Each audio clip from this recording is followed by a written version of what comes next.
এই সেলফ স্ক্রুকে কোনো জায়গায় টিনের অ্যালবেস্টার যদি আপনি লাগাচ্ছেন আর পাইপের মধ্যে ওই অ্যালবেস্টারকে টাইট করবার প্রয়োজন আছে বা ফাইবার সিট আছে, আপনাকে ওই ফাইবার সিটকে কোনো জায়গায় ফিটিং করছেন কোনো লোহার ফ্রেমের মধ্যে, তো আপনি খুব সহজভাবে এই সেলফ স্ক্রু দিয়ে ওইটাকে ফিট করতে পারবেন।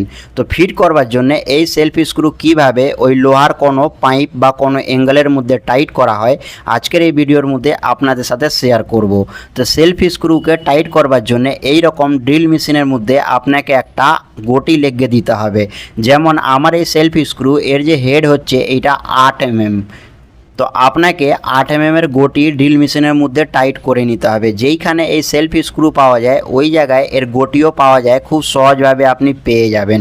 তো যখন আপনি ড্রিল মেশিনের মধ্যে গটি টাইট করে দেবেন, চকের মধ্যে টাইট করে দেওয়ার পরে এই ড্রিল মেশিনের এই যে গটি আপনি ড্রিল মেশিনের মধ্যে টাইট করেছিলেন ওর মধ্যে ম্যাগনেট লাগানো ছিল, তো ওই ম্যাগনেটের মধ্যে এই সেলফ স্ক্রুকে আপনি খুব সহজভাবে এঁটকে আর ফিটিং করতে পারবেন না। যেইখানে আপনাকে সেলফ স্ক্রু টাইট করবার প্রয়োজন পড়ে ওই জায়গায় আপনাকে এইভাবে ড্রিল মেশিনের মধ্যে আর কি গটির মধ্যে সেলফ স্ক্রুকে ফিট করে আর ড্রিল মেশিন খুব সোজাভাবে ধরে আর আপনাকে হালকা স্পিডে ঘোরাতে হবে। হালকা স্পিডে ঘোরালে আপনার এই যে সেলফ স্ক্রু খুব সহজভাবে টাইট হয়ে যাবে। এইটা কোনো আপনি লোহার সিটের উপরেও এই সেলফ স্ক্রুকে টাইট করতে পারেন ড্রিল মেশিন দিয়ে, বা কোনো লোহার পাইপ আছে ওই পাইপের উপরেও আপনি সহজভাবে টাইট করতে পারবেন, বা কোনো লোহার অ্যাঙ্গেল আছে ওই অ্যাঙ্গেলের উপরেও আপনি এই ড্রিল মেশিন দিয়ে এই যে সেলফ স্ক্রু আছে এইটাকে টাইট করতে পারবেন খুব সহজভাবে, কোনো রকমের অসুবিধা হবে না। ব্যাস আপনাকে ড্রিল মেশিন সোজা করে ধরতে হবে আর হালকা স্পিডে ঘোরাতে হবে।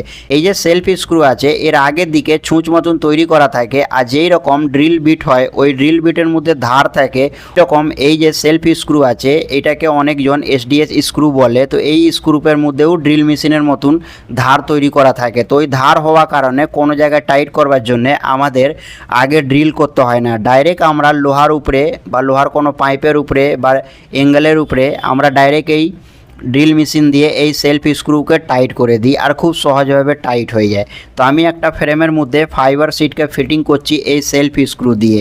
তো অনেকগুলো স্ক্রু আমি এখানে টাইট করে দিয়েছি, বাকি যেগুলো আছে ওইগুলাকে আমি এইভাবে খুব সহজভাবে ড্রিল মেশিন দিয়ে আস্তে আস্তে ঘুরিয়ে এটাকে টাইট করে দেবো আর আমার ফাইবার সিট ফিটিং হয়ে যাবে। কোনো জায়গায় যদি লোহার অ্যালবেস্টার আর কি যে লোহার যে সিট হয় ওইটাকে ফিটিং করবার জন্যও আপনি এইরকম সেলফ স্ক্রুকে ইউজ করতে পারেন। আশা করবো আমার এই ভিডিও আপনাদের খুব ভালো লেগেছে। তাহলে আরও এরকম ভিডিও দেখবার জন্য চ্যানেলকে সাবস্ক্রাইব এবং পেজকে ফলো নিশ্চয় করুন আর আমার সাথে জুড়ে থাকুন।